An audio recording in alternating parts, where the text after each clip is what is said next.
Quem tem Bíblia, diga eu tenho. Saca a tua espada da tua aljava, então, em nome de Jesus. Eu quero convidar você a localizar comigo o texto que está contido no Evangelho de Marcos, capítulo de número 4. Marcos, capítulo 4. O verso é o verso de número 26. Enquanto você localiza, quero tomar a liberdade para falar duas coisas. Primeira, já foi apresentada, mas eu gosto sempre de fazer menção. Faz comigo presente minha esposa, que eu carinhosamente chamo de minha vaza, que está aqui à minha esquerda. E eu sempre explico o porquê que eu chamo ela desse jeito. Não é aquele termo de mandar alguém sair de um lugar, não é isso. É porque um dia lá em casa ela disse assim: tu és meu vaso na olaria de Deus. E eu brincando disse com ela: se eu sou teu vaso, tu és a minha vaza na olaria de Deus. É só por isso. E alguém disse assim: tu não pode chamar tua esposa de vaza, porque isso não tem na teologia homilética, segundo as exegeses hebraicas, no aramaico textual. Falei assim: irmão, tanto demônio para expulsar, gente para ser visitada, caído para ser levantado, e o irmão vai ficar se preocupando com isso, vai caçar um capeta no meio da rua para expulsar em nome de Jesus. Aí o irmão disse assim: pastor, me perdoa, o senhor está certo. Eu disse: então vamos ganhar almas para Jesus e vamos caminhando no santo evangelho de Cristo, que é a melhor coisa que nós fazemos. Então, está ali minha vaza.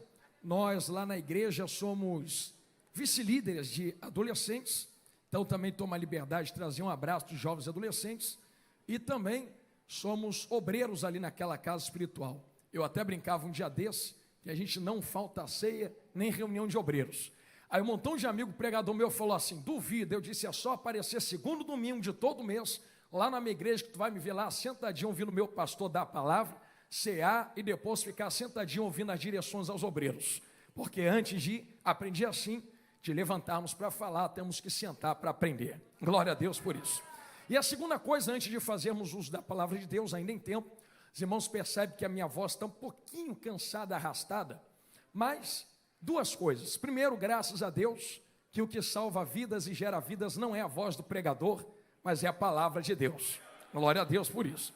E segundo, depois que a voz esquenta, sabe como é pregador pentecostal? A gente nem sabe, nem lembra que a voz está cansada. Esquece que a voz está cansada e começa todo mundo a dar glória. Então eu peço o carinho e a compreensão dos irmãos, um pouquinho da paciência.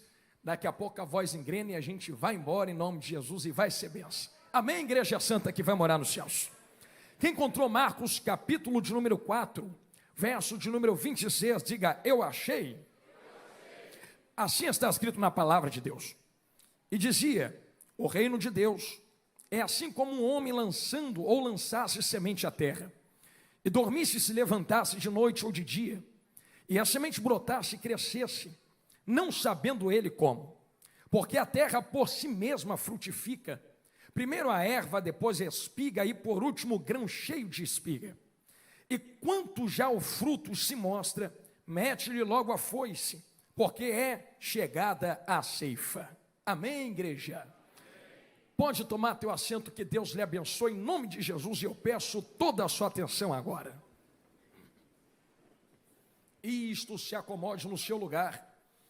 Olhe bem dentro dos meus olhões aqui. Glória a Deus.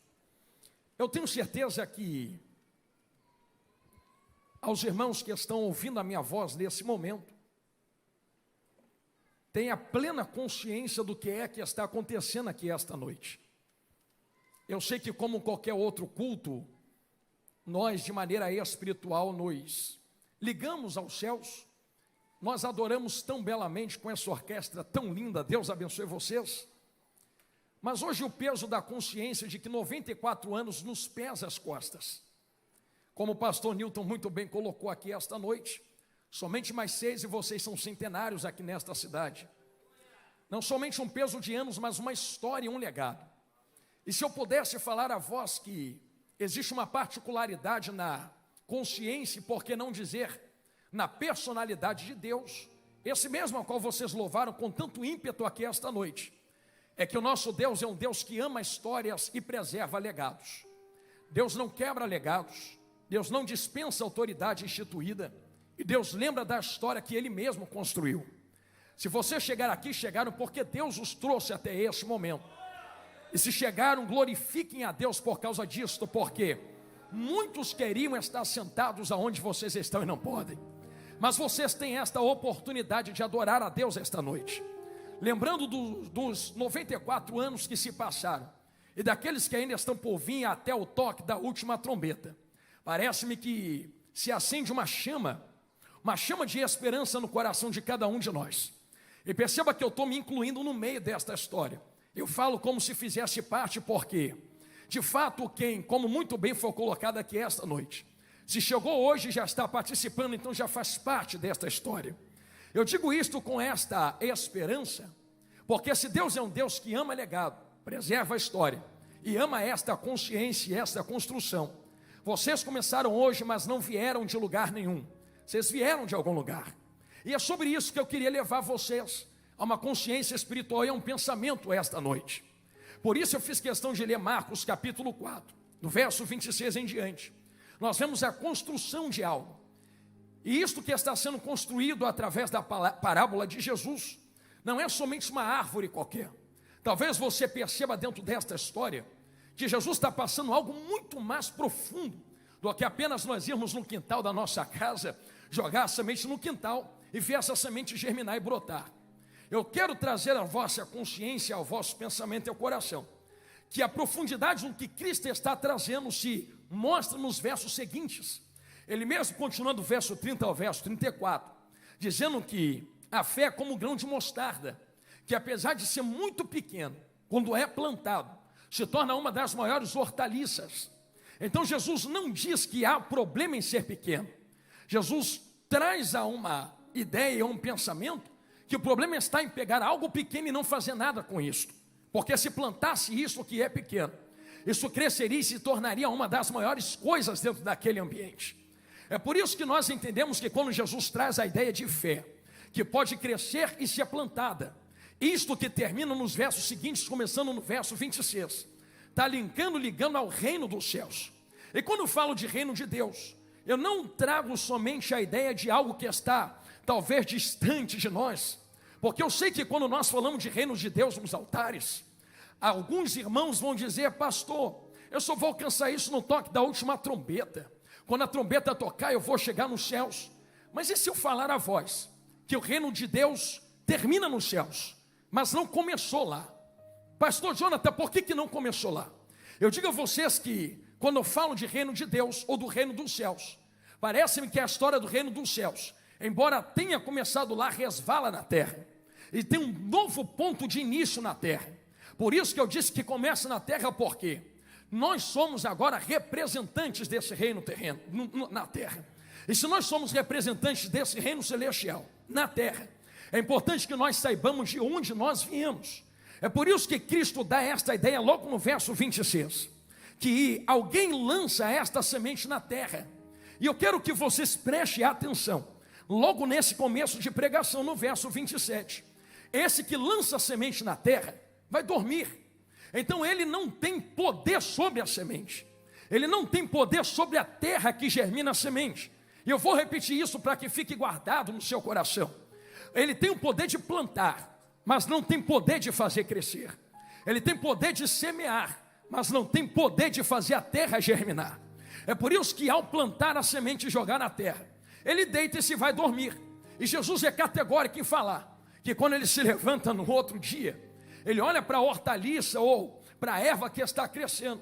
E a primeira pergunta, irmãos, que se levanta no coração dele é: como isto está acontecendo?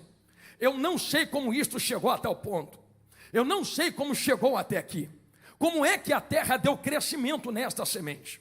Eu sei que Jesus fala de uma maneira meio misteriosa, mas ele fala desse jeito para que vocês entendam que outros lançaram semente. E se hoje vocês estão colhendo frutos, os que lançaram semente não tinham poder sobre essa semente.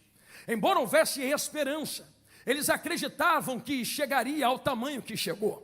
E vocês, eu sei que alguns já estão me olhando de olho arregalado, porque entenderam que os primórdios desta casa espiritual e os primeiros semeadores semearam nesta cidade. E quando evangelizaram e vieram pregar o evangelho e abrir igrejas, talvez eles não tivessem ideia do que isso aqui ia se tornar, mas tinham esperança. Eles não tinham poder sobre a semente lançada. Eles não tinham poder sobre a terra onde a semente estava lançada. Mas eles tinham fé no Deus que dá crescimento nesta semente. Eles tinham fé no Deus que dá crescimento dentro desta terra. É por isso que eu quero trazer novamente duas informações aos irmãos. A primeira informação de que, se a semente é lançada na terra, e nós não temos poder sobre esta semente, eu olho a vocês novamente com esperança, trazendo novamente a palavra do pastor Nilton.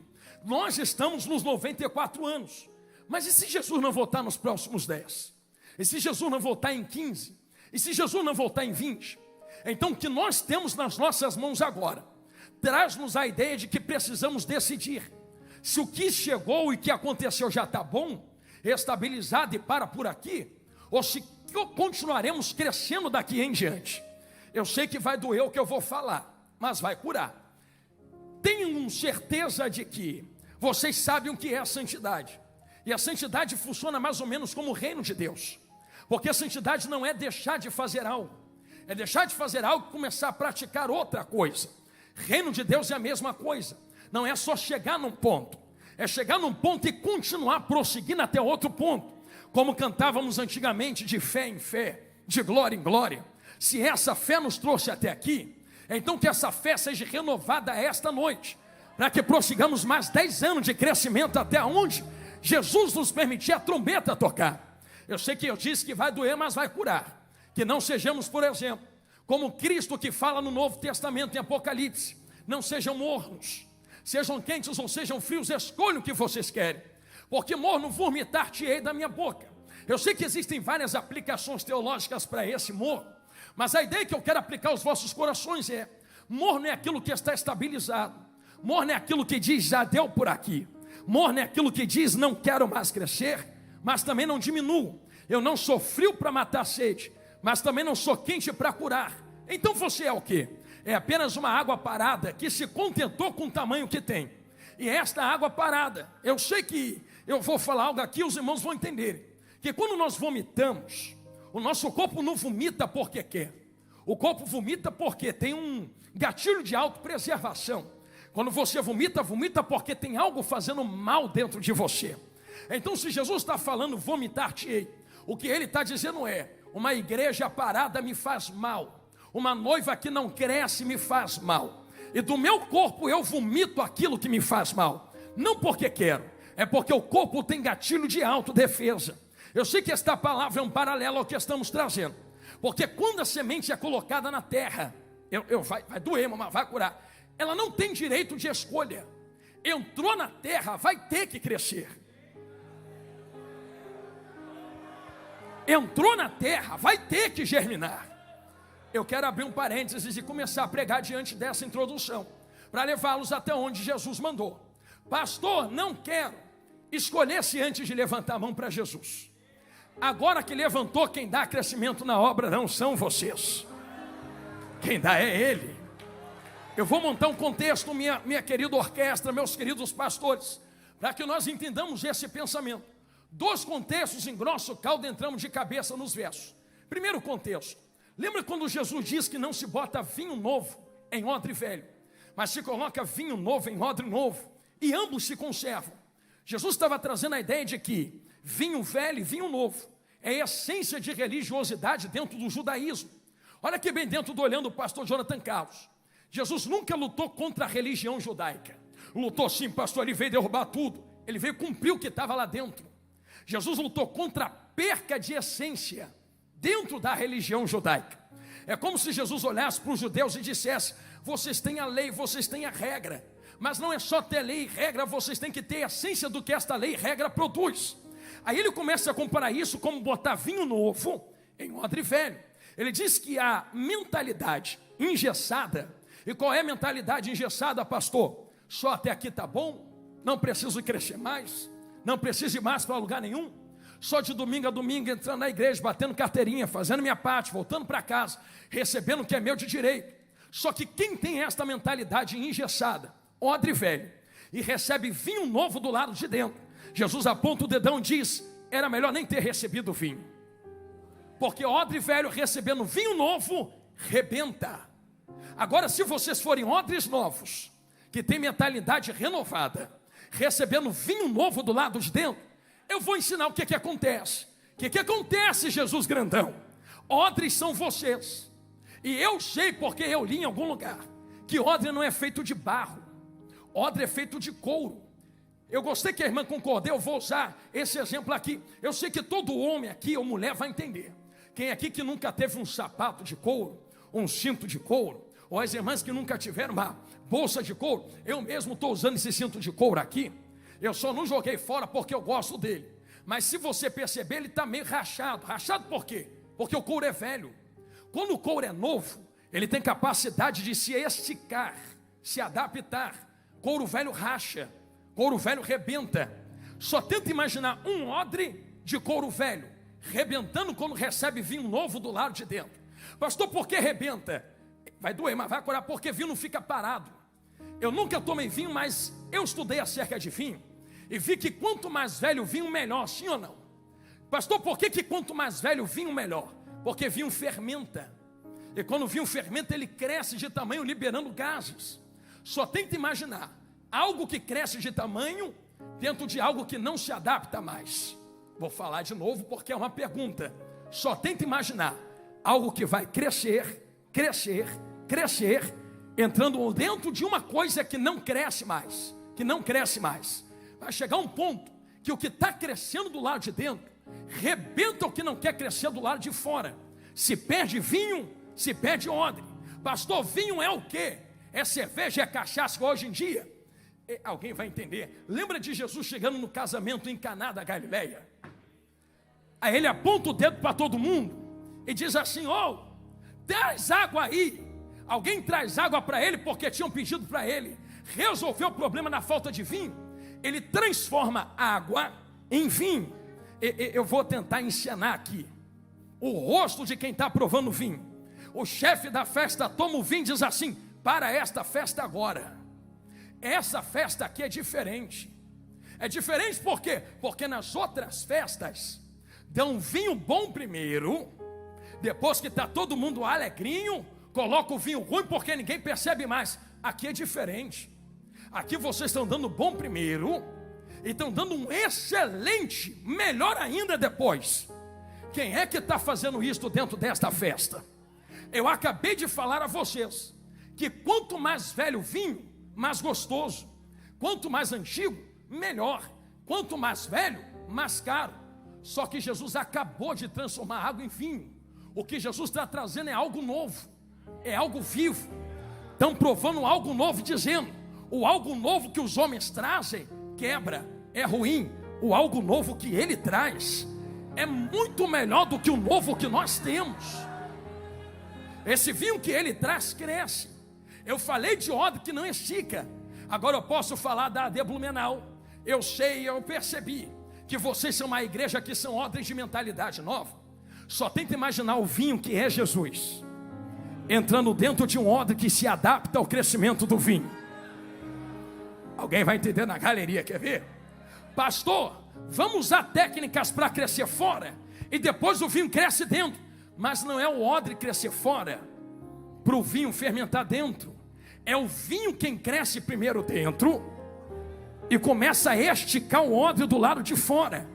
Porque não é odre quem dá crescimento no vinho, é o vinho quem dá crescimento no odre. Porque não somos nós quem fazemos semente crescer, é Ele quem dá crescimento nesta obra, pela misericórdia de Deus. Se eu trago vocês a esse pensamento de que é Ele quem dá crescimento a voz, eu disse que eu ia tocar em 2 pontos. Primeiro, está tocado, receba quem quer. Segundo ponto, eu toquei alguns momentos atrás que quando nós levantamos a mão a Cristo, talvez perdemos o direito de escolha. Quem mandou você levantar a mão a Jesus? Pastor, tu vai pregar outra linha teológica? Não, é assembleiana. Só que em última análise, nós começamos a perceber que enquanto tem linhas teológicas que brigam, Jesus fez algo terrível dentro da Bíblia. Existem 2 tempestades. Na primeira tempestade, está escrito na Bíblia, Jesus entra para o lado de dentro. Preciso passar por isso para chegar ali. Não obriga ninguém a entrar dentro do barco. Em outras palavras, segue quem quer, entra quem quer Vem quem quer, levanta a mão para Jesus quem quer, aceita Ele como Salvador e recebe o Espírito quem quer. Ninguém te obrigou a aceitar Jesus em uma congregação ou aqui na sede da Blumenau, tu quem quis. Só que eu falei que tem duas tempestades. Na primeira Jesus entra, segue quem quer. E na segunda? Na segunda é Ele quem aponta o dedo assim, vaso. Porque na primeira ele está dormindo na proa e na segunda chega andando sobre as águas. É Ele quem aponta o dedo para os discípulos e diz assim: entra que eu estou mandando. E os compelindo, e os ordenando, e os obrigando. Entre e atravessa para o outro lado. Só tenta imaginar alguém olhando para Jesus e dizendo assim: não, Jesus, a primeira vez que entrou, teve vento, teve tempestade, quase morri, vou entrar mais em barco nenhum não. Sabe o que Jesus ia responder? E você pensa que é tu quem manda? Quem mandou tu entrar da primeira vez? Seguiu quem quis, mas agora que entrou, quem manda sou eu, quem direciona sou eu, quem leva sou eu, quem dá crescimento sou eu, quem opera sou eu, quem batiza sou eu, quem levanta sou eu, quem usa sou eu. Estão recebendo aqui? Quem enche sou eu, quem transporta sou eu. Está na Bíblia. Quem acrescenta almas sou eu. Vocês só fazem a obra e eu vou vindo por trás dando crescimento. Só planta que eu vou dando crescimento. Planta que eu vou dando crescimento. Eu preciso engrossar o caldo então, para vocês terem ideia de que quem manda nesse manto de mistério aqui é o Senhor Jesus grandão da Galileia. Lembra de quando Moisés entra para enxergar a sarça que está ardendo? Ai, Jesus amado, ele está entrando porque ouve uma voz. A voz que ele ouve não é qualquer voz. A voz que ele ouve é a voz de um anjo. Só que depois que ele entra, ele ouve outra voz. A outra voz que ele ouve está na Bíblia assim: e o Senhor falou com Moisés. Então você percebe que tem duas pessoas falando com Moisés. Tem Deus Jeová e tem anjo. Só que esse anjo não é qualquer anjo. Esse anjo não é Gabriel, não é Miguel. Esse anjo não é tronos, querubins, serafins. Se eu te falar que esse anjo que está falando com Moisés é maior que Miguel, que Gabriel, que serafim, que querubim, você acredita? Quem é maior que Miguel senão Deus? Pastor, vou te mostrar quem é. E já respondeu a tua pergunta: só Deus. Ah não, então tem que ser alguém da Trindade. Pois era alguém da Trindade falando com Moisés. Me prova na Bíblia agora, porque isso é heresia. É cristofania. É Cristo antes do Novo Testamento. Ou tu pensou que Jesus veio só no Novo, na cruz do Calvário? Eu vou te mostrar a primeira vez que Jesus aparece dentro da Bíblia. Quer ver só? Gênesis capítulo 1. E disse Deus: haja. Ó Jesus ali. Não estou vendo Jesus. No princípio era o verbo. O verbo era Deus. O verbo estava com Deus. E o verbo que criava desceu na terra, se fez carne e andou entre homens. Jesus está desde os primeiros 3 versículos dentro da Bíblia. Pastor, me prova que é Jesus falando com Moisés. Agora, lembra de quando Abraão está na porta da tenda? Aparecem 3 homens. Entre eles está o anjo do Senhor. Abraão vem correndo assim, vaso, dobra joelho, me permite, e começa a adorar dizendo: não te passe, Senhor, de mim. Fique, porque eu vou preparar algo para você se alimentar. Engraçado que Abraão está adorando e aquele anjo não está mandando ele se levantar. Eu sei que tu já leu, porque eu li também, que dentro de Apocalipse está escrito que João está tendo visões no céu, vê um anjo. Não é um anjo qualquer. Aí João pega o joelho, começa a adorar o anjo. Aquele anjo fala assim: levanta rápido, rapaz. Eu sou anjo. Anjo não recebe adoração. Se anjo não recebe adoração, como é que Abraão está dizendo: meu Senhor, não te passes de mim, permita-lhe adorar e fazer algo para tu te alimentar? E aquele anjo não manda ele se levantar, pelo contrário, ele diria: adora mesmo, porque tu sabe quem chegou aqui na porta da tua tenda. O anjo do Senhor, cristofania, é o próprio Jesus aparecendo no Antigo Testamento. Você vê várias vezes isso acontecendo. Você quer ver para exercício? Eu não estou preocupado em passar disso com pressa. É só você perceber como anjos falam no Antigo Testamento. Se é um anjo qualquer, vai falar assim: que o Senhor te repreenda, que o Senhor vá na tua frente, que o Senhor te leve. Agora, quando é o anjo que é Cristo, eu levo, eu faço, eu coloco, eu levanto, eu apodero, eu estabeleço. O anjo é o próprio Jesus. Vai doer, mas vai curar. Quem está chamando Moisés é o anjo. porque Jesus é convidativo. Entra, vem para de Blumenau, entra na obra, vem plantar semente, vem trabalhar com a gente.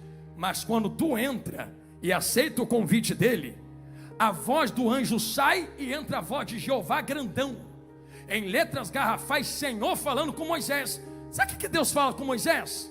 Entrou porque quis, mas agora que entrou, a terra que tu tá é terra santa. Tira a sandália do teu pé. Quero não, então não entrasse. Mas aqui dentro, a regra é minha, a lei é minha, o estabelecimento é meu, sou eu quem dou crescimento. Tira a sandália do pé, porque a terra que tu está é terra santa. Eu estou falando desse jeito para vocês entenderem que a semente não manda em si mesmo. E eu vou abrir um parênteses para contextualizar, que se o Espírito me ordena enquanto eu ministro isso aos vossos corações, eu não vou fugir disso. Irmãos, eu não sei como está aqui dentro desse estado tão querido brasileiro, mas existem alguns estados brasileiros que está terrível o negócio. Sabe o que tem acontecido em muitos lugares? As pessoas têm saído de debaixo da direção divina, de debaixo de direção pastoral. Aí, principalmente lá onde eu moro, sou de lá, posso falar. A pessoa vai para o monte, pega a mão, bota na cabeça e diz: agora eu sou, não preciso passar por ninguém. Já desço pastor, já desço missionário, agora vou começar a fazer a obra. Eu nunca li isso dentro da Bíblia. Não, pastor, mas não tem mais mediador entre nós e Deus a não ser Jesus. Para espiritualidade. Agora, para a autoridade de crescimento, Deus não quebra a autoridade que Ele institui na terra. Deus não vai colocar unção na cabeça dos pastores para a gente pular a unção deles e fazer o que quer. Se Deus estabeleceu homens com poder e autoridade na terra, é porque eles são quem planta a semente, e é Deus quem dá crescimento nessa semente dentro da terra. A semente tem que passar pela mão dos plantadores. Plantadores. Eu vou precisar engrossar o caldo, que eu sei que dói, mas cura. Cura por quê, pastor? Eu vou usar a Bíblia para explicar o que eu estou falando. Nem Deus quebra a autoridade que Ele institui na terra. Então quem sou eu para pular a autoridade? Lembra Deus e Moisés? Deus olha para Moisés e fala assim: Moisés, diz, Senhor, eu sou Deus, mas eu te dei autoridade para ser líder de Israel. Vai lá e escolhe 70. Não, Deus, mas tu onisciente, já sabe quem eu vou escolher. Sei. Então por que tu não vai? Porque eu não quebro a autoridade que eu instituo. Vai tu. Tu não é o líder, tu não tem autoridade. Se nem Deus pula, quem sou eu para pular? Pastor, Jesus fez isso? Não, fez muito. Lembra de quando Jesus desce no batismo? Vai ficar difícil de dar glória, não tem problema. Quando entra no batismo, o João diz assim: eu sou quem preciso ser batizado e tu vens a mim. Entra logo e vai começando a pregar a palavra. Olha o que Jesus fala: negativo. Faz isso para se cumprir toda a justiça. Em outras palavras, está escrito que vem um antes de mim. Se vem um antes de mim, vem um antes de mim. Eu não posso, João, pegar minha mão e me auto-batizar. Tem que ter alguém para me batizar. Se nem Jesus colocou autoridade sobre si mesmo, quem sou eu? Quem deu autoridade foi Deus. Foi. Porque depois do batismo é que o céu se abre, é que Deus aponta o dedo e diz: agora sim eu falo, esse é meu filho amado em quem me comprazo. E Jesus, nós estamos vivendo o tempo, Igreja Santa, aonde muitos não respeitam mais história e legado de quem veio antes de nós. Quem somos nós para não respeitar a história dos plantadores da igreja? Só estamos aqui pregando e dando glória porque homens e mulheres vieram antes de nós. E eu vou falar algo rasgado aqui esta noite: unção nunca foi maior que autoridade dentro da Bíblia. Eu posso pregar o que for, tu pode cantar o que for, mas tem que estar debaixo de uma autoridade instituída por Deus na terra.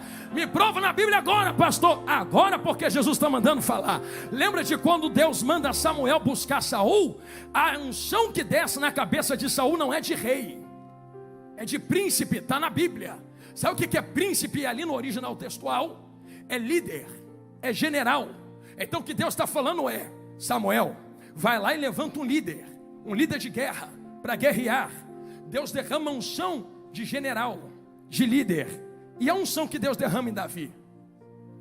porque eu escolhi um rei, unge. Então peraí, Davi tem unção de rei, Saul tem unção de príncipe. Mas quando Davi teve a oportunidade, porque tinha unção maior, de tocar em Saul, ele abre a boca e diz: quem sou eu? Só porque tem unção maior, isto não me dá direito de arrancar o ungido do Senhor aonde ele está. Não vou tocar no ungido do Senhor. Quem tem que falar é Deus, e se é Deus quem fala, unção não é maior que autoridade. A unção tem que passar pela legalidade da autoridade para ser instituída por Deus na terra. É por isso que eu sinto Deus aqui dentro. Vocês estão louvando na orquestra, tem gente glorificando no meio da igreja, a galeria também já está entendendo. Por que estamos sentindo Deus aqui? Deus não opera onde há quebra de autoridade. Se estamos sentindo Deus aqui, é porque tem autoridade instituída na terra, e tem crente dizendo: a unção opera, tem autoridade. Se tem autoridade, tem crescimento, tem semente, tem terra, e tem Deus operando entre nós. Quem pode confirmar isto com glória a Deus, diga amém. Eu precisei passar por isto para contextualizar que a semente não manda nela mesma. Quem dá crescimento é o Senhor da semente. Mas há plantadores, há pessoas que sofrem, há pessoas que choram, há pessoas que dão a vida. Irmãos, esses dias, me permite, eu vi na internet uma coisa que aconteceu. Um influenciador digital que não é cristão, ele colocou assim: conta aqui nos comentários qual foi a coisa mais esquisita que o teu pastor já fez. Ele achava que nos comentários ia ter gente detonando pastores.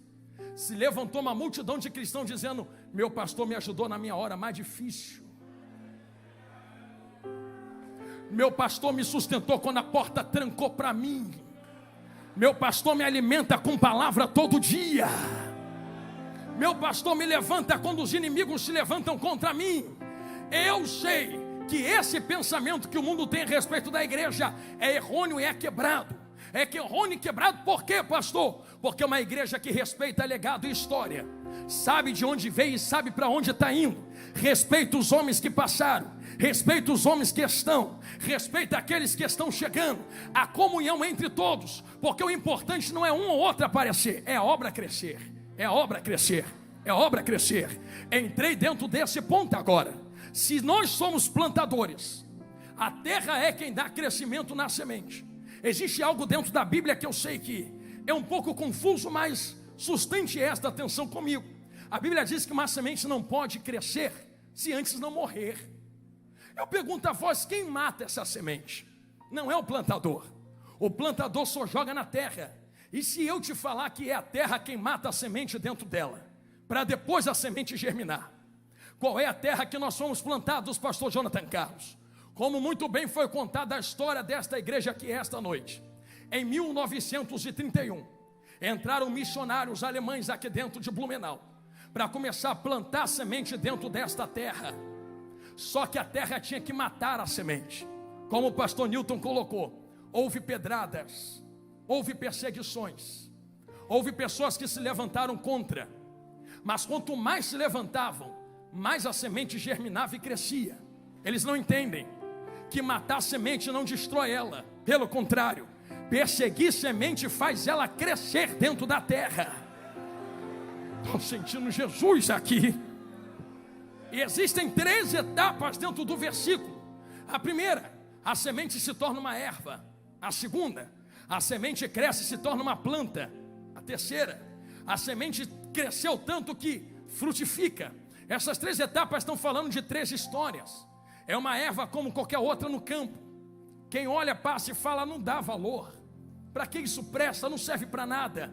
Ninguém dava valor enquanto era erva. Quem dava valor nos primeiros missionários. Quem dava valor quando a igreja ainda era pequena. Quem passava, olhava, dizia: fogo de palha não vai dar em lugar nenhum. Mas a semente cresceu. De erva se tornou uma planta muito grande. Alguém bateu o olho e disse: agora está perigoso. Eles cresceram muito. É como o faraó que bate em Israel, mas quanto mais bate, mais Israel cresce. Quanto mais persegue, mais Israel cresce. Porque o crescimento não depende do chicote de faraó, depende da promessa do Deus que está sentado no trono de glória. Me parece que quando a planta se torna grande, Agora chega o tempo da frutificação. Os frutos são entregues. Eu vou falar escancarado, que eu sei que todos entenderam. Eu estou vendo muitos frutos aqui. Frutos na minha direita, frutos na minha esquerda, frutos na nave da igreja, frutos na galeria. Só que tem o quarto ponto da história. Vai chegar o dia da ceifa, aonde os frutos serão arrancados. Aonde os frutos serão arrancados e serão levados a um celeiro. Pastor, está falando de arrebatamento? Então é a árvore inteira. Não, porque tem que ter uma estrutura para o fruto poder crescer. Olha a árvore, olha a árvore.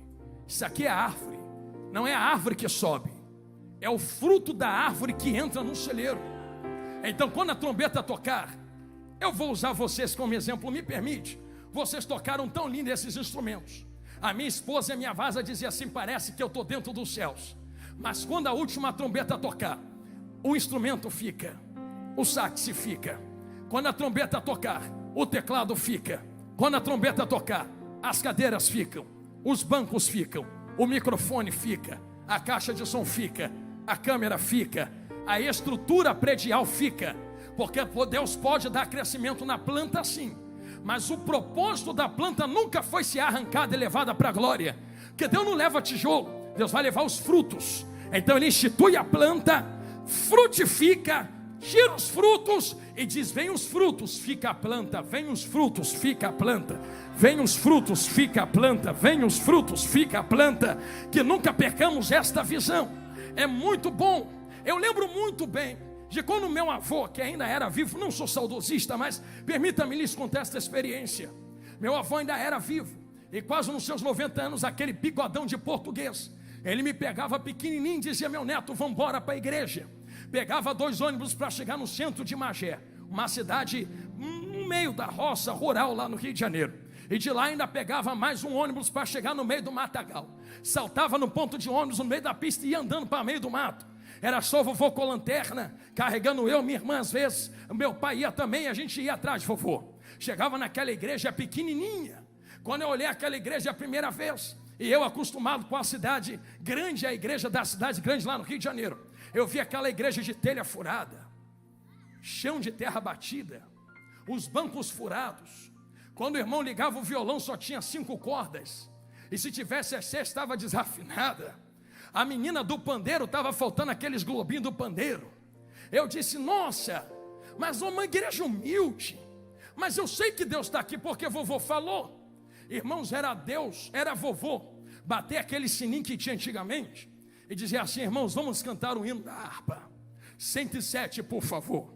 Aí vovô começava: firme nas promessas do meu Salvador, cantarei louvores ao meu Criador, fico na dispensação do seu amor, firme nas promessas de Jesus. Quando entrava o primeiro refrão, já tinha gente saltando da cadeira e sentindo a presença de Deus.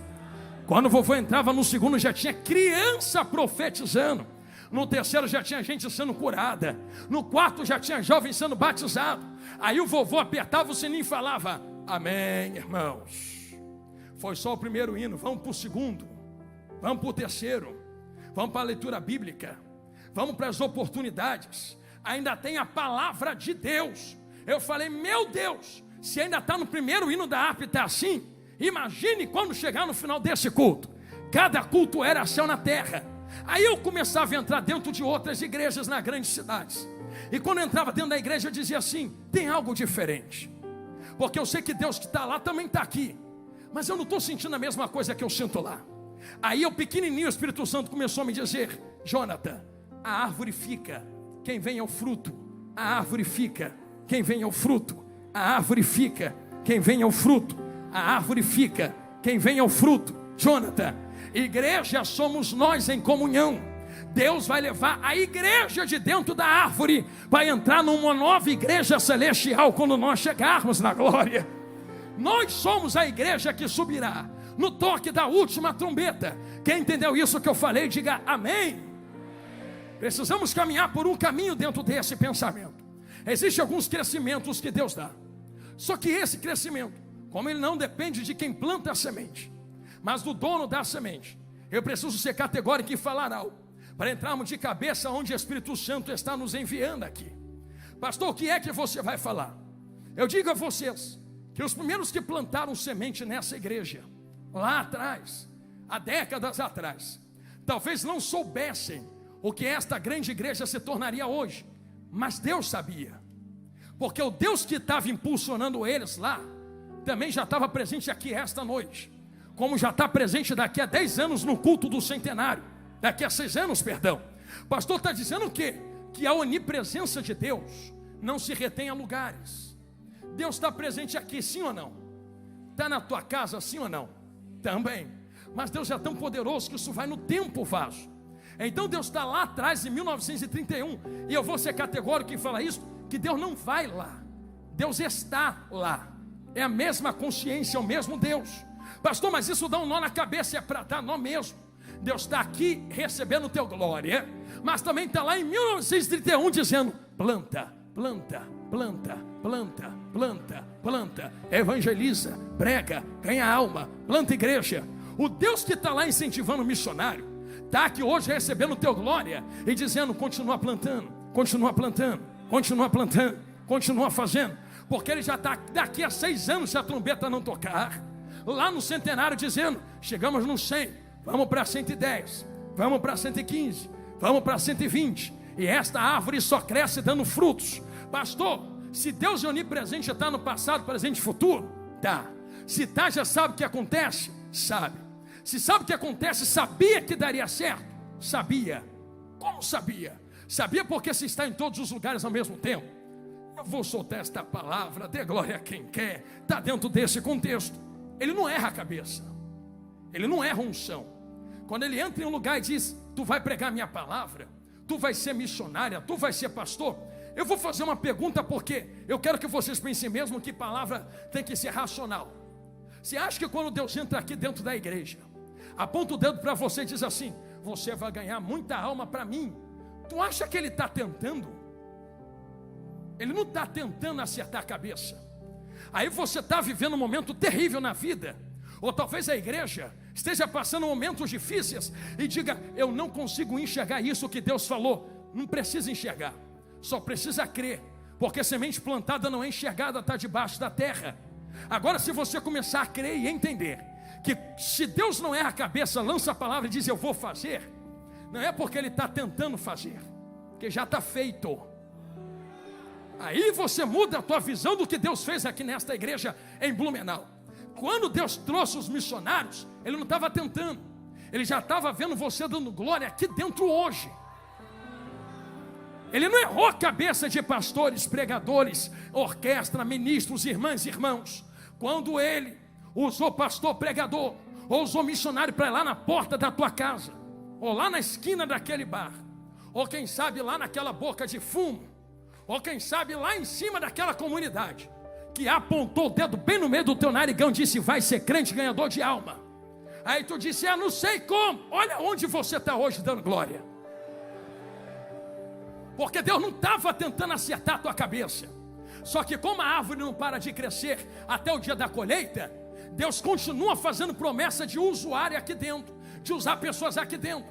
Ele continua entrando aqui usando profetas para apontar o dedo no seu rosto e dizer: eu vou continuar te usando para ganhar alma, eu vou te enviar às nações para gerar o evangelho, eu vou te gerar dentro de outras nações. Aí tu olha para o teu contexto atual e diz: como eu vou fazer isso? Eu sei que tu fala, porque eu também já falei. Estou pregando desde os quase 8 para 9 anos de idade, e lá se vai muito tempo pregando. Eu lembro quando eu estava numa comunidade lá dentro do Rio de Janeiro, chamado Comunidade do Chapadão. Estava eu naquela congregação de cimento batido. Quando não estava em Magé, congregava lá. Aí eu pegava o meu violãozinho, começava a triscar aquelas cordas fazendo som, passava pela boca de fumo, sentava na igreja e ia lá cultuar a Deus. Voltava para casa, passava pela boca de fumo, entrava em casa. Era casa, escola, igreja, casa, escola, igreja. Um dia Deus usou um profeta lá dentro da favela do Rio de Janeiro, em cima do morro, para botar o dedo na minha cara e dizer: vai ser profeta e vai pregar para as nações. Aí eu olhei em volta, eu vi a igreja, eu vi a favela, eu vi os bandidos cercando, eu vi eu que não tinha aliança, não sabia falar direito. Falei: não, Deus errou a cabeça, O profeta estava errado. É para o outro ali que fala melhor que eu. Só que o tempo foi passando e a árvore foi crescendo. Aí um dia desses eu estava sentado em um altar, e o Espírito Santo é especialista em nos fazer lembrar de histórias, promessas e legados. Eu comecei pregando. Me parece que espiritualmente o Espírito Santo veio no meu ouvido, como se estivesse esfregando na minha cara, dizendo: eu não falei que tu ia pregar. Duvidou porque quis, mas eu me responsabilizo de dar crescimento em semente. Pastor, Deus não errou minha cabeça. Não, era tu mesmo para estar sentado aqui. É tu mesmo que vai ganhar alma. É tu mesmo que vai virar essa cidade de cabeça para baixo. É tu mesmo que vai ganhar 40 mil almas dos 400 mil aqui dentro de Blumenau. É tu mesmo que vai fazer essa cidade ser conhecida, não como uma festa, mas como levantadores do evangelho e da bandeira do avivamento. Ah, que eu sinto Deus falar na minha boca aqui esta noite.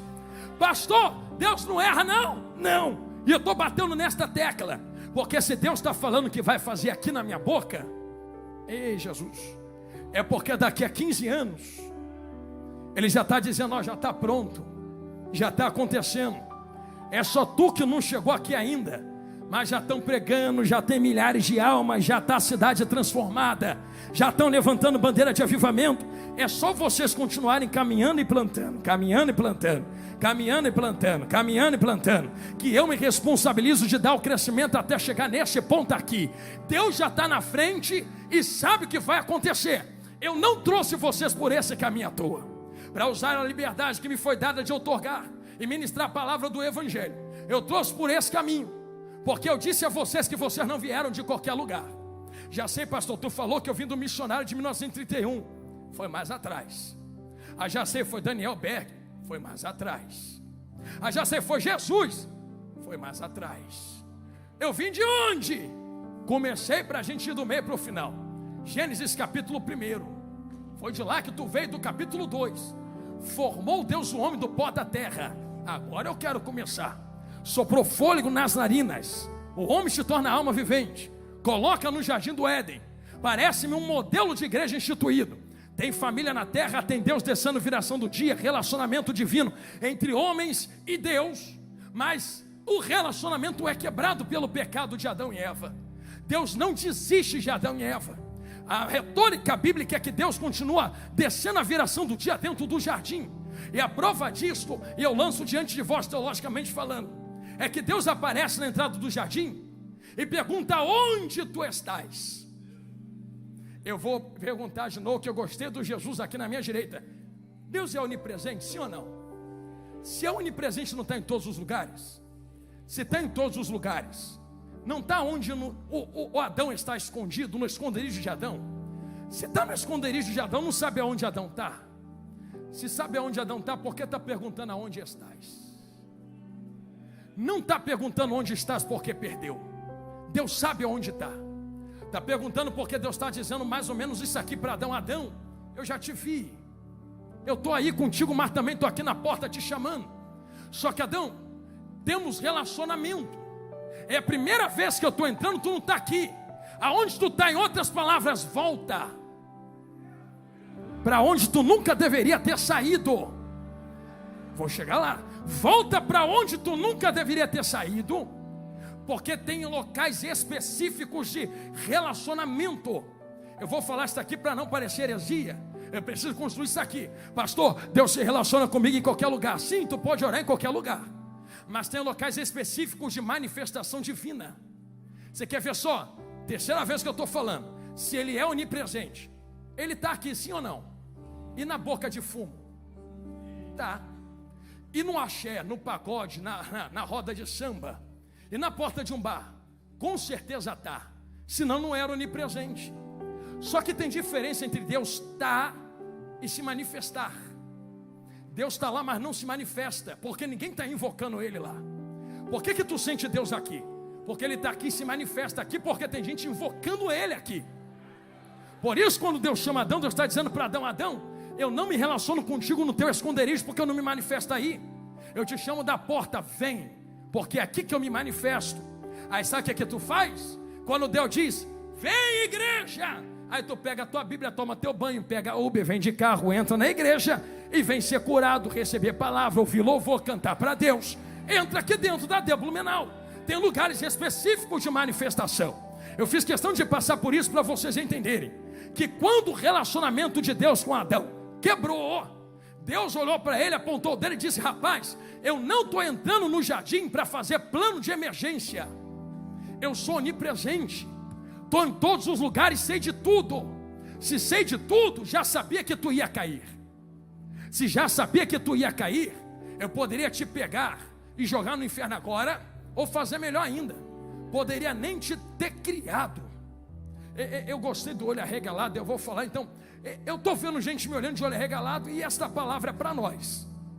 Se Deus só deixasse nascer quem fosse dar certo, tu estava aqui. Então tu percebe que Ele deixa nascer até quem vai dar errado. Não, Deus criou Adão para a queda, Deus criou Adão para dar certo, mas sabia da queda, e como sabia da queda, preparou um cordeiro. Deus não prepara um cordeiro porque programa alguém para cair. Pastor, me bate mais nessa tecla porque está parecendo esquisito. Eu vou usar minha vaza enquanto eu ministro esta palavra. Certa vez eu fiz um teste com ela. Eu disse assim para ela: minha vaza, se eu te obrigar a dizer que me ama, tu diz que me ama? Ela: digo. Tá, mas se eu não falar nada, você vem dizer que me ama? Ela: faço.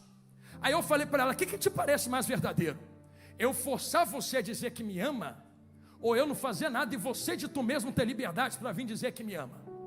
Como eu sei se é verdadeiro, se eu não dou a opção de negação?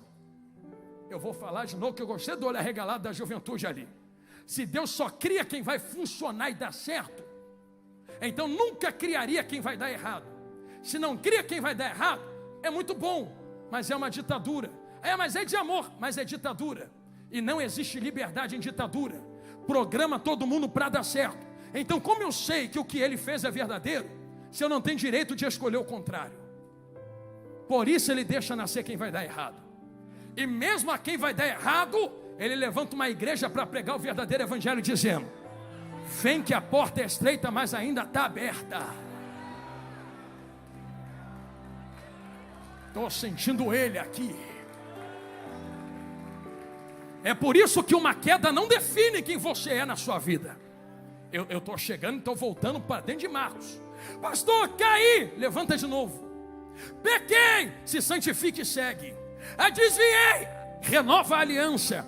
Eu nunca conheci, então vem aceitar Jesus. Não defina a tua vida inteira porque tu errou por um momento. Depois do que Jesus fez 2000 anos atrás na cruz do Calvário, tu vai se jogar no inferno porque errou. Se caiu, o sangue de Jesus te purifica de todo pecado aqui esta noite. Aleluia! Não para porque tu errou, pecou. Continua firme. Eu digo para nós continuarmos firme, trazendo vocês por dentro desse contexto, porque Deus deu a opção de escolher Adão. Adão é quem escolheu cair. Deus nunca forçou ele. Eu vou falar rasgado. Deus olhou para ele e disse: não toca na árvore do conhecimento do bem e do mal, porque no dia que tocar certamente morrerás. Mas Deus não proibiu, Deus não cerrou a boca. O que Deus está dizendo é: não toca, mas se quiser tocar, vai sabendo que se tocar morre. Mas Deus não está costurando boca nem algemando mão. Tanto que Adão vai lá e faz. Deus nunca trancou, é livre para fazer o que quer. E eu estou falando de Marcos e semente ainda. Só que quando ele faz e cai, Deus entra com o cordeiro. Já sabia de tudo, está aqui o cordeiro. Ali começa a história da igreja. Era para estar todo mundo no inferno aqui agora. Pastor, mas eu tenho muita unção. Tu ia descer de tobogã com a tua unção para o inferno. Pastor, mas eu tenho roupa bonita. Tu ia descer com esse terno de marca para o inferno. Pastor, mas eu tenho dinheiro. Tu ia descer milionário para o inferno. Porque não é dinheiro que salva, não é terno que salva, não é o que eu faço que salva. É o que Ele fez há 2000 anos atrás na cruz do Calvário. Porque senão seria por obras, mas é por graça. Eu sinto Ele me usar a boca aqui agora. Só que a história não para lá, profeta. A história vem correndo, vem passando. Entramos no Antigo Testamento. 10 minutos e eu entro onde Jesus manda e a gente encerra. Antigo Testamento. Deus traz Israel para dentro do deserto. Depois de já ter feito promessa a Abraão, dizendo: Abraão, sai da tenda. e do meio da tua parentela, e farei de ti uma grande nação. De Abraão sai Isaac, de Isaac sai Jacó, de Jacó sai José e seus irmãos. A promessa continua de pé, vai para dentro do Egito. Anos se passam, se torna uma grande nação no Egito. Dores de parto acontecem. Deus usa Moisés, arranca eles de dentro do Egito, entra para dentro do deserto. No deserto Deus institui culto. Como é que o culto de Deus funciona? Deus chama Moisés para cima e diz: Moisés, diz para esse povo que eles não podem subir para me alcançar, que se subir, morre no meio da minha glória, vocês não vão suportar. Mas diz para eles que se eles não sobem, eu estou descendo para alcançar eles. Vai descer como? Começa pelo tabernáculo. Desce lá, chama a oferta e monta o tabernáculo desse jeito, Moisés.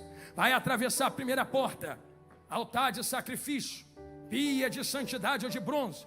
Atravessa a segunda porta, o segundo véu, mesa de candelabro, depois do candelabro, mesa de pães. Depois da mesa de pães, vai ter o altar do incenso. Depois do altar do incenso, vocês encontrarão o terceiro véu e a arca da aliança. Moisés diz para eles que não tem como alcançar a arca da aliança sem passar pelo altar do sacrifício, porque tem que ter sacrifício, pela pia de bronze, porque tem que ter santidade, sem passar pelo candelabro, porque tem que ter revelação do que está escrito aqui dentro, sem passar pela mesa de pães, porque isto aqui satisfaz quem recebe revelação, e quem é satisfeito vai para o altar do incenso adorar. E Moisés diz para eles que só depois deles adorarem é que eu permito alcançar a arca da aliança. Então Moisés, vai doer, mas vai curar. Não é sentir a presença da arca para ir para o altar do incenso adorar, porque culto não funciona em sentir para fazer, é racional. Faz primeiro, vai para a obra primeiro, evangeliza primeiro, prega primeiro, semeia primeiro. Quer ver como é que serve para nós? Eu quero sentir Deus, adora primeiro. Eu quero me arrepiar, dá glória para Ele primeiro, porque não é Deus quem veio adorar você, é tu quem veio adorar Ele aqui dentro. Ah, por que eu não estou sentindo? É porque quem sabe tu está pulando no altar do incenso querendo a arca. Não tem como alcançar a arca sem passar pelo altar do incenso. É por isso que eu vi vocês louvando, adorando. Agora vocês podem ter acesso para alcançar a arca da aliança. Só tem presença quem passa pelo altar da adoração. Só que eu falei a vocês que atravessava-se 3 acessos: porta exterior, porta que dá no lugar santo e porta que dá no lugar santíssimo. Com carinho, igreja santa que vai morar na glória. Os judeus começaram, ou os hebreus começaram a colocar nome nestas portas. Futuramente o tempo vai passando, de tabernáculo vai para templo, de templo derruba o primeiro, levanta-se o segundo, aí chega Cristo grandão da Galileia, pisa na terra assim, meus irmãos, meus amigos, companheiros de altar, pastores, e começa a pregar. Não vai ficar pedra sobre pedra, esse negócio todo vai passar, esse negócio vai acabar. 8 minutos e a gente chega onde Jesus mandou.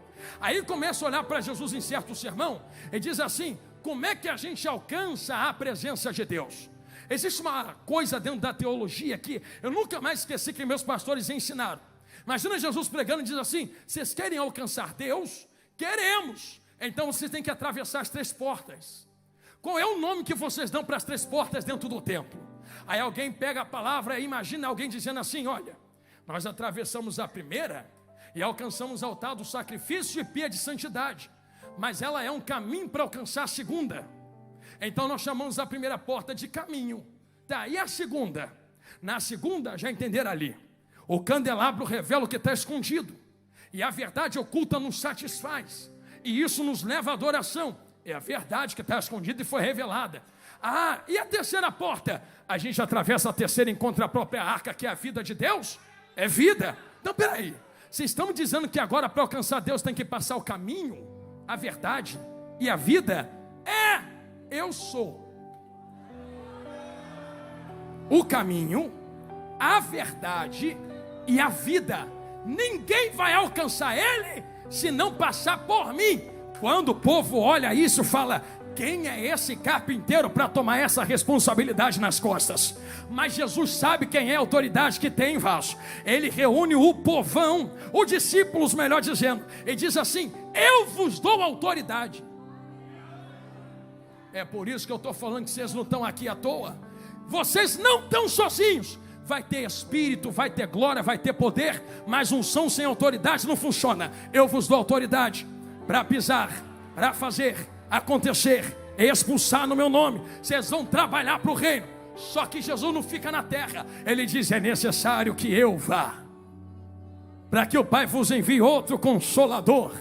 Acontece que Jesus vai, Atos 2 acontece. Atos 2 acontece, unção desce, Espírito entra. Eu vou lançar um recado claro aqui. Pensa que a história da igreja acaba lá? A história continua. Acontece que quando a história continua dentro disso, passam vários impérios tomando Israel. Passa Império Romano, Império Bizantino, Império Muçulmano, Império Cruzado, Mameluco, Otomano, Britânico. Em todos esses impérios tentaram de tudo para derrubar a igreja. Roma foi terrível, mas nunca conseguiram travar a obra que Deus começou em Atos 2. A igreja perseverou pelos séculos dos séculos. E se perseverou, tem um porquê perseverou. É porque nunca estivemos sozinhos. Eu sei que a gente louva daquele jeito, não é? Venha sobre nós e desse Espírito como em Pentecostes e enche-me de novo. E se eu te contar que ele não precisa descer? Porque só desce quem nunca veio. E se eu te contar que ele veio em Atos 2 e ainda não foi embora, está aqui no meio da igreja? Para que desce quem já desceu há 2000 anos atrás, não é verdade? Você quer sentir o Espírito Santo aqui agora? Então ouve a história de onde você veio. No ano 0, quando aconteceu a inauguração da igreja. E por que não dizer ano 0, o ano 33? O ano em que Jesus é assunto aos céus. E aqui eu termino 2 minutos e a gente ora. Jesus sobe aos céus, o Espírito Santo desce. Após o nascimento da igreja no Pentecostes, a igreja primitiva começou a cumprir a sua missão. Mas não parou lá. Começa a se passar os anos. Ano 100, os apóstolos de Cristo morrem. Passa Paulo, passa Pedro, passa João. E agora, pastor? Agora a liderança da igreja está na mão dos seus sucessores. O cristianismo entra no período de paz da igreja, que é do século 2 ao século 5. 1 minuto e 30, estou terminando. Pessoas que tiveram contato direto com os apóstolos e com a mensagem. Era gente que estava pregando e conheceu Paulo.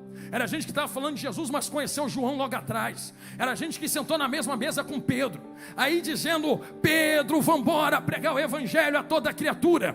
Essas pessoas que pregavam o evangelho nesse tempo de Justino Marte, relata que algumas experiências sobrenaturais dentro da igreja aconteceram nesta época, pois dons proféticos permanecem conosco até o dia de hoje. Diziam no ano 100.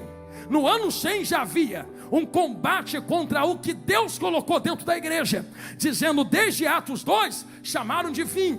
100 anos depois, estão combatendo. Aí vem alguém dizendo, mentira, porque o que Deus fez em Atos 2 ainda está de pé. Ainda tem visão, ainda tem cura, ainda tem revelação, ainda tem profecia, ainda tem renovo, ainda tem Pentecostes. E se tu não quer, sai da frente, porque tem gente que quer para fazer a obra.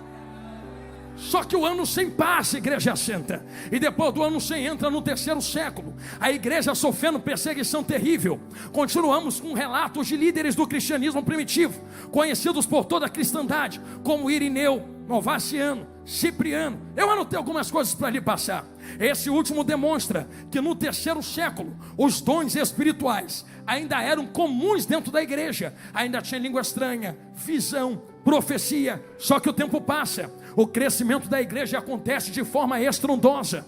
Quanto mais perseguiam e apertavam, espalhavam os irmãos pela terra. Onde eles iam, abriu uma igreja. Espalhou para a Ásia, igreja na Ásia. Mandou para a África, igreja na África. Mandou para a Europa, igreja na Europa. Mandou para a Ásia, igreja na Ásia. O crescimento da igreja é tão terrível. Começa a acontecer aos 4 cantos da terra. A fé cristã ronda todo o globo. Toma a Europa, toma a África, toma a Ásia. Começa a combater com outras religiões. Se torna uma realidade. Porém, nesse tempo, começa a acontecer algo terrível. A institucionalização da igreja é necessário, porque cresceu tanto que a árvore precisa crescer. Lembre que a árvore fica, o fruto vai, mas o fruto tem que ter uma base. Qual é a base? a igreja, o templo, a instituição, institucionalizam a igreja. Porém, em 1415, um homem chamado João Rus mexe com as estruturas da igreja, ao ser sentenciado pelo Papa a ser queimado vivo, por conta das suas tentativas de reforma. Ele abre a boca no cárcere e diz: podem matar o ganso, mas daqui a 100 anos, Deus vai levantar um cisne que ninguém vai poder queimar. Sabe o que acontece? Em 1517, exatos 100 anos depois, Deus entra na Alemanha, levanta Martinho Lutero, reformador do protestantismo. Ele começa a abrir a boca e dizer: temos que reformar esse negócio. O Espírito Santo está do lado de fora, enquanto a gente canta do lado de dentro. Vamos trazer poder de Deus de novo para o lado de dentro da igreja. Não pode faltar visão, não pode faltar poder. Ele combate as heresias dentro da igreja. A partir daquela reforma,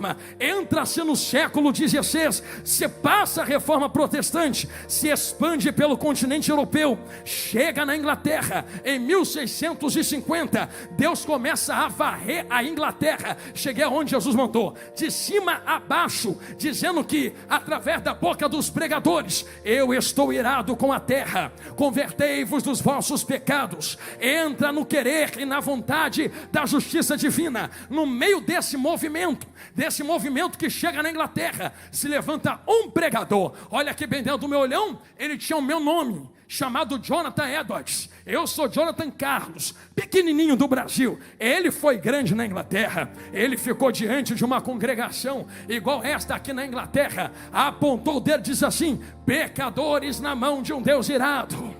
Chega de olhar para o nosso umbigo, vamos embora olhar para Deus. Deus está irado com a gente, e Ele quer a gente vivo na terra. Poder de novo, glória de novo, azeite de novo, Espírito Santo de novo. A história conta, orquestra, que foi tanto poder e tanta glória dentro daquela igreja, que as pessoas subiam nas colunas da igreja, dizendo: para pastor Jonathan Edwards, parece que o chão vai abrir e vai me tragar para dentro do inferno. Eu vi que eu não era crente não, eu quero aceitar Jesus de novo. Só que de lá do meio daquele mistério, Deus suscita algumas coisas, e me parece, eu vou tentar ilustrar, que Deus pega aquele fogo aceso na Inglaterra, pega ele desse jeito assim, e diz: não pode ficar contido numa cidade e num país só. Vou atravessar o oceano e jogar do outro lado também. Aí vem Deus atravessando o oceano, pastor.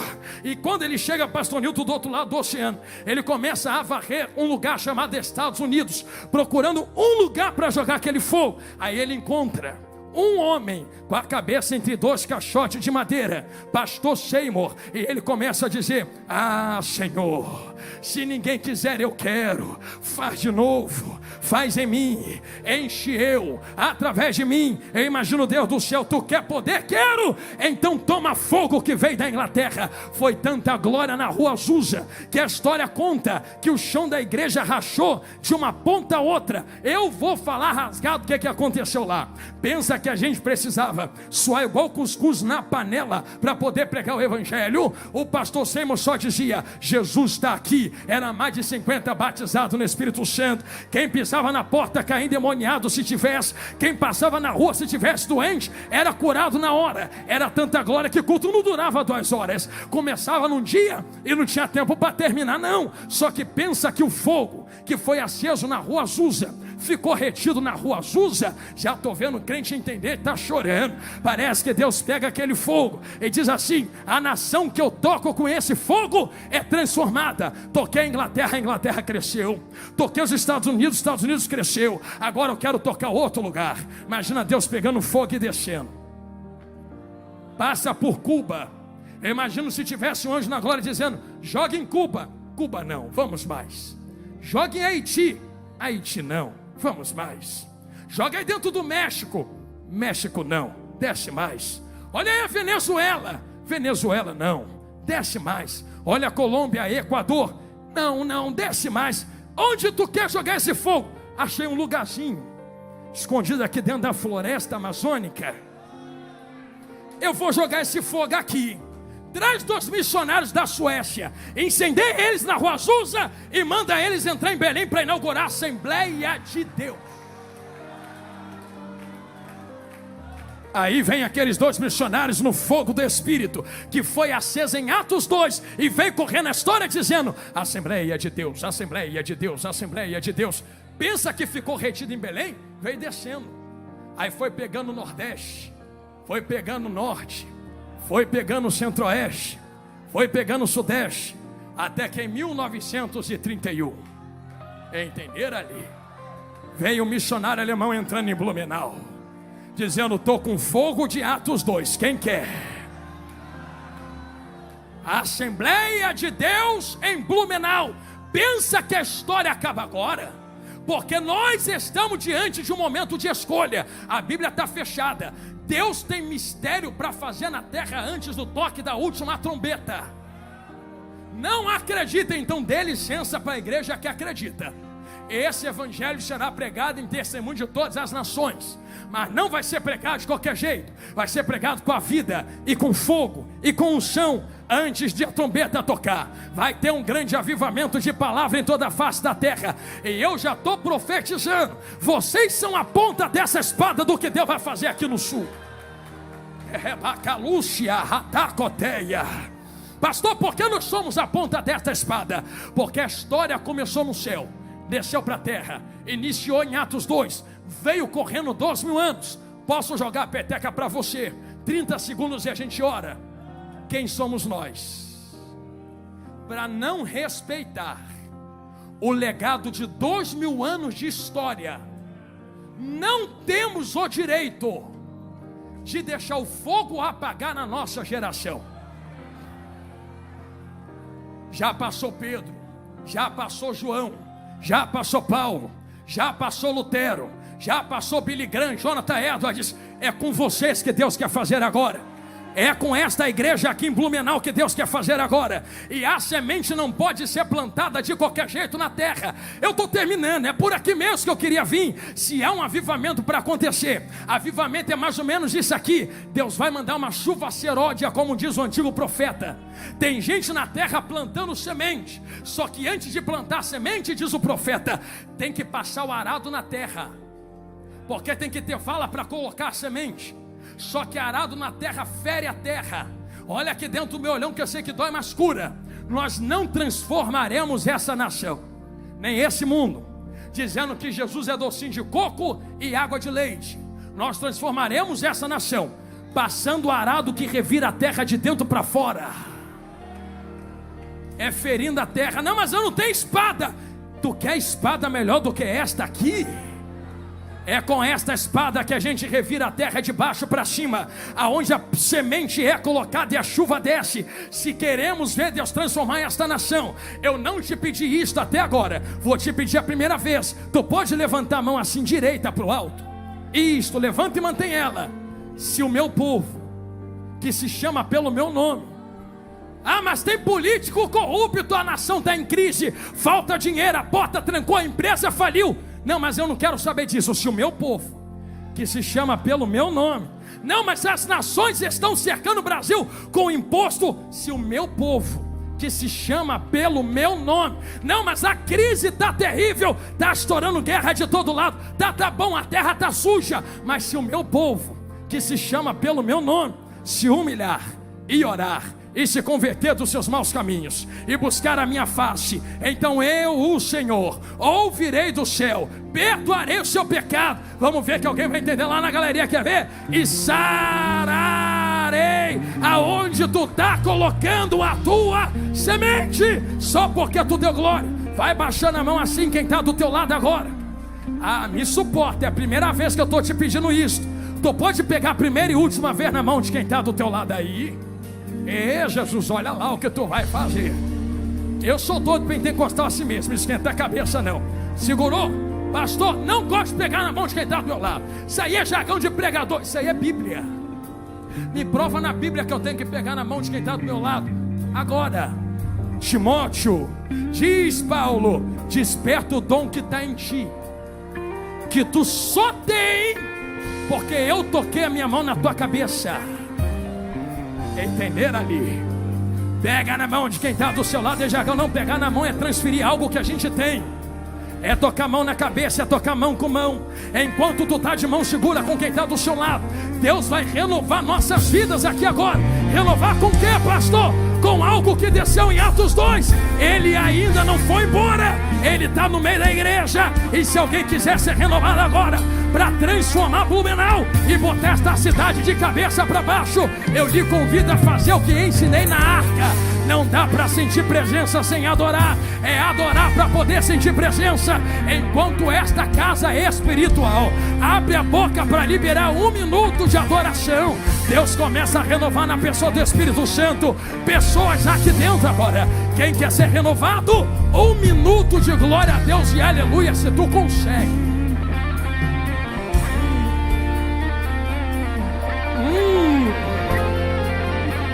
Olha lá o que está acontecendo no meio da igreja.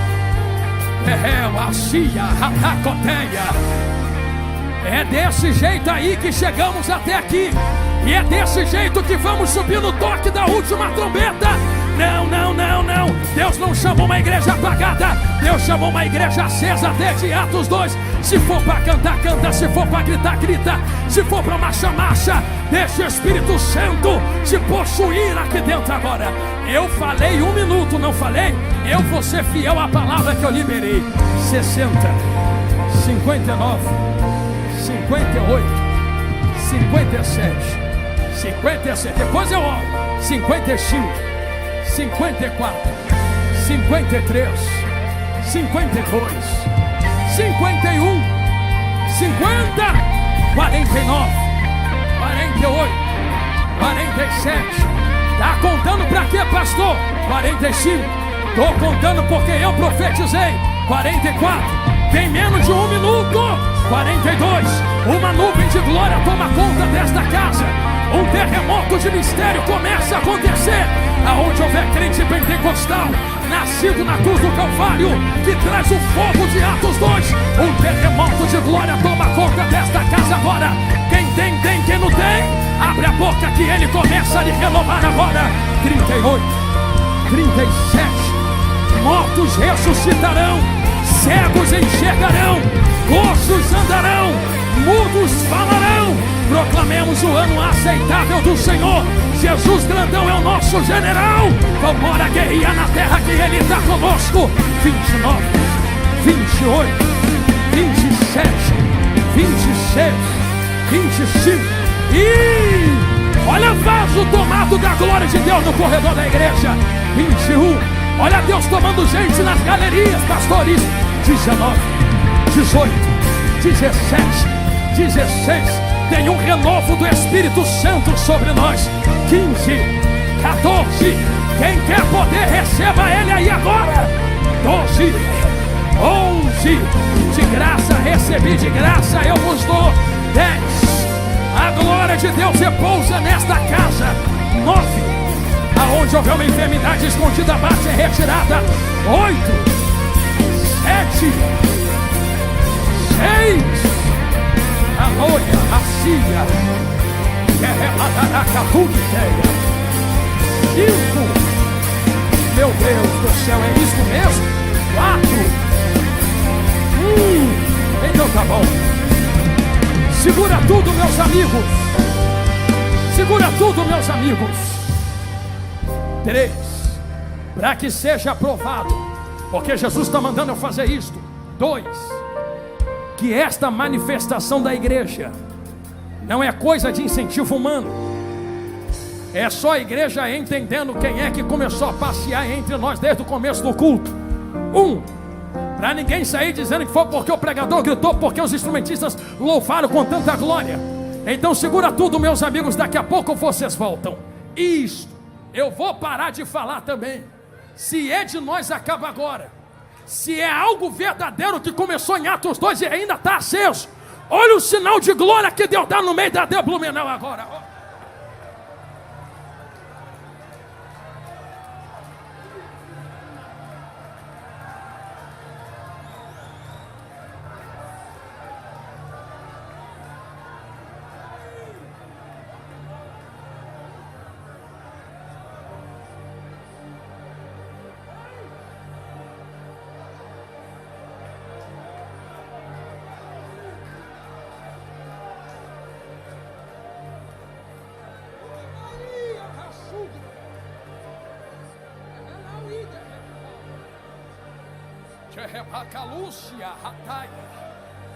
Quem tem língua estranha, canta em língua celestial agora.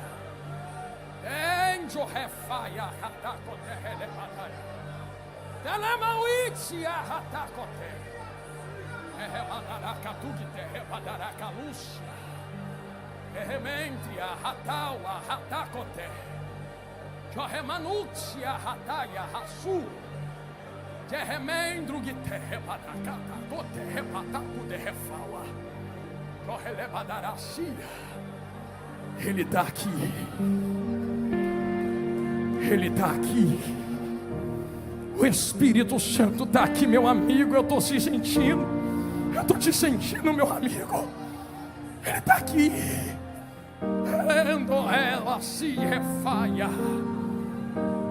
Chegou a noite de Deus renovar suas forças, Igreja Santa. Eu não sei como tu chegou nesses 94 anos desta tão histórica e abençoada igreja, mas eu sei como tu pode sair daqui esta noite. Pastor, como eu posso sair? Eu quero lhe fazer um convite. Aproveitar um ensejo que toda noiva do Cordeiro está sobre os pés. E o convite que eu quero fazer não se limita somente a talvez a quem seja afastado da presença, não. Se é para crente e para quem não é crente, é para todo mundo que está aqui. Pastor, é fulano que tinha que ouvir. Não, se tu está aqui é porque é para tu mesmo. Lembra que Deus não erra.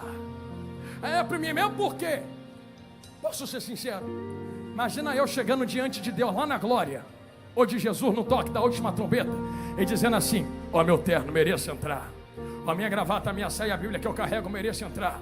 Ó, minha carteirinha de membresia lá na convenção e o meu envelope de dízimo merece entrar. Jesus vai falar: que legal, teu dízimo não salva, teu terno não salva, tua gravata não salva. Quem é tu? Eu quero saber quem tu é, além da gravata, além da saia, além do envelope de dízimo, além da carteirinha. Quem sabe tu está na casa de Deus, mas está como dracma. Como assim dracma, pastor? Está na casa, mas está perdido. Então para que está na casa? Mas chegou a hora de se reconciliar com Jesus grandão da Galileia. Talvez tu está cantando, está ouvindo a pregação. Tu é um crente fiel na árvore, mas tu também tem que ser fruto. Há quanto tempo tu não ora, tu não busca, não jejua e não sente esta presença e não carrega ela? Viver de aparências não vai ajudar a gente.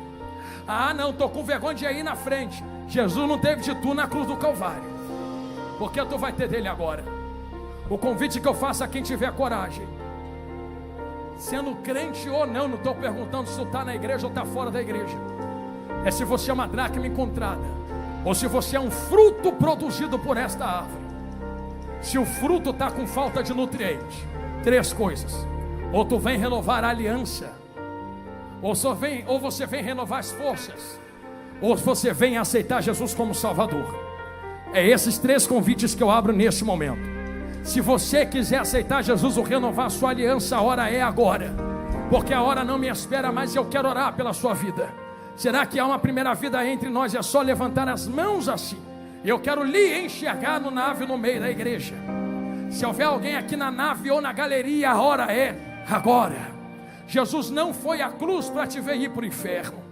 Jesus foi à cruz para te ver entrando salvo, lavado e remido dentro da glória. Será que há uma primeira vida entre nós que queira reconciliar-se ou aceitar Jesus como Salvador? Aqui embaixo ou na galeria eu te espero descer muito rapidamente. Se houver, pastor, eu quero, toma o primeiro impulso e o passo, sai correndo do seu lugar, e os meus irmãos estão me ajudando carinhosamente, e vem correndo até o altar aqui agora. Eu vejo almas se aproximando no corredor da igreja, pastores, e a igreja que vai morar na glória. A nossa função nesse momento é só glorificar o nome do Senhor e aplaudir o nome dele. A primeira vida está aqui, eu estou esperando a segunda vida, Cristo entre nós agora. Se você estiver no meio desta multidão, eu lhe convido a sair do seu lugar e vir correndo até o altar, porque quem sabe seja hoje o dia de frutificação da semente. A segunda vida está chegando aqui no corredor da igreja. Eu estou aguardando a terceira vida. A terceira vida está chegando aqui na minha esquerda. A quarta vida está chegando ali na minha esquerda. A quinta vida está vindo ali também. A sexta vida está chegando ali. A sétima vida está vindo lá. A oitava vida, eu creio, está vindo no corredor. A 9ª se apresentou na direita. A 10ª está chegando ali na direita também. A 11ª, onde está, vem correndo por tua vida. A 11ª está vindo correndo no corredor à esquerda. 12ª, onde está, estou te esperando. Venha correndo ao altar. É hoje que Jesus lhe chama a um novo avivamento. A 12ª acabou de se apresentar no corredor da igreja. A 13ª está chegando aqui na minha esquerda. 14ª vida, aonde está a 14ª está chegando no corredor. A 15ª, onde está você? Eu estou te esperando no altar agora. A 15ª eu acho, eu creio, é sim, é lá. Está vindo no corredor da igreja a 15ª vida. A 16ª acabou de chegar aqui na frente agora. A 17ª se apresentou ali com os obreiros. 18ª, cadê você agora? Eu te espero no altar se você quiser renovar esta aliança. E a igreja que está adorando, é para isso que a de Blumenau foi plantada aqui, ó. A 20ª está chegando ali. 21ª. Será que está chegando? É isso mesmo ou veio só adorar? Ah, então me ajuda aí, vasos. Começa a ministrar sobre eles. 19 vidas no altar. Se houver 20ª hora, é agora. Eu vou falar rasgada a esta igreja que me olha, porque eu devolvo o microfone a quem é de direito em alguns momentos. Isso aqui é avivamento. Pastor, mas tu estava marchando aí no altar. Não, marchar é culto. Avivamento é isso aqui. Quebrantamento de coração. E tem vidas sendo avivadas. Olha a 20ª vida chegando ali, ó. Eu vou te contar o que está acontecendo na glória. Por uma vida tem festa. E por 20 acontece o quê? Mais 3 vasos. Então agora são 23 vidas. Acabou de chegar aqui na minha esquerda. Irmão, se tu vai morar na glória, e na glória tem festa por 1, por 23 está tendo uma mega festa. Se tu vai morar lá, eu acho que tu tem que se comportar como o lugar que tu vai morar, não é? Eu lhe convido a fazer festa por 23 vidas que estão no altar, rendidos a Cristo. Vamos, aplauda o nome do Senhor pelas 23 vidas, porque é para isso que nós estamos aqui esta noite. Nós somos fortalecidos e eles são renovados. Igreja Santa, pega esta mão linda que tu tem e estende aqui para frente. Ah, sim, 23 vidas e tu vai orar como se fosse vocês aqui na frente agora. E você está vendo que coisa linda? O fogo que começou em Atos 2 apagou não, olha ele aceso aqui, ó. E vai com a gente para dentro da glória e continua por toda a eternidade. Ah, ser crente é bom demais. Tem luta, perseguição, mas vale a pena. Igreja Santa, ore comigo, porque é chegado o momento de avivamento. Deus eterno de bondade, Senhor, nós lhe adoramos esta noite, porque 23 vidas estão rendidas no seu altar. Senhor, é por causa deles que nós estamos pregando e lutando tanto. Reescreva o nome deles no livro da vida. O que passou, passou, ficou para trás. Senhor, quem sabe estava dentro da tua casa, mas só tu conhece o coração. Enquanto outros estão renovando a aliança, outros estão te aceitando, Jesus, como Salvador. Pai, a nenhum deles o Senhor rejeita, mas os recebe como filhos na sua presença. Renova a vida de quem estava desanimado. Reescreva uma nova história em quem está se realinhando. E aceita na tua presença quem está te aceitando. Eu tenho certeza que se a trombeta tocasse agora, eles estariam conosco na eternidade, te adorando para todo sempre. Senhor, eu com esta igreja ligamos na terra, porque assim é ligado nos céus. Nós como igreja abençoamos estas 23 almas, estas 23 vidas. Senhor, receba-os na tua presença. E a partir de hoje eles nunca mais caminham sozinhos. Aonde eles entrarem, o Senhor entra com eles. Aonde eles pisarem, o Senhor pisa com eles. Toca na mente e no coração e renova as forças dos seus filhos. Senhor, nós os recebemos, Senhor, na sua presença, Senhor. E receba-os também. Como irmãos nós os recebemos, e como filhos o Senhor os recebe. Senhor, eu os coloco nas suas mãos, com a certeza da vitória, em nome de Jesus. E a igreja santa diga amém. Dê um abraço neles, dê um abraço nelas. e diga daqui até a glória, nada menos do que isto. Deus os abençoe, eu agradeço a minha oportunidade. Amém.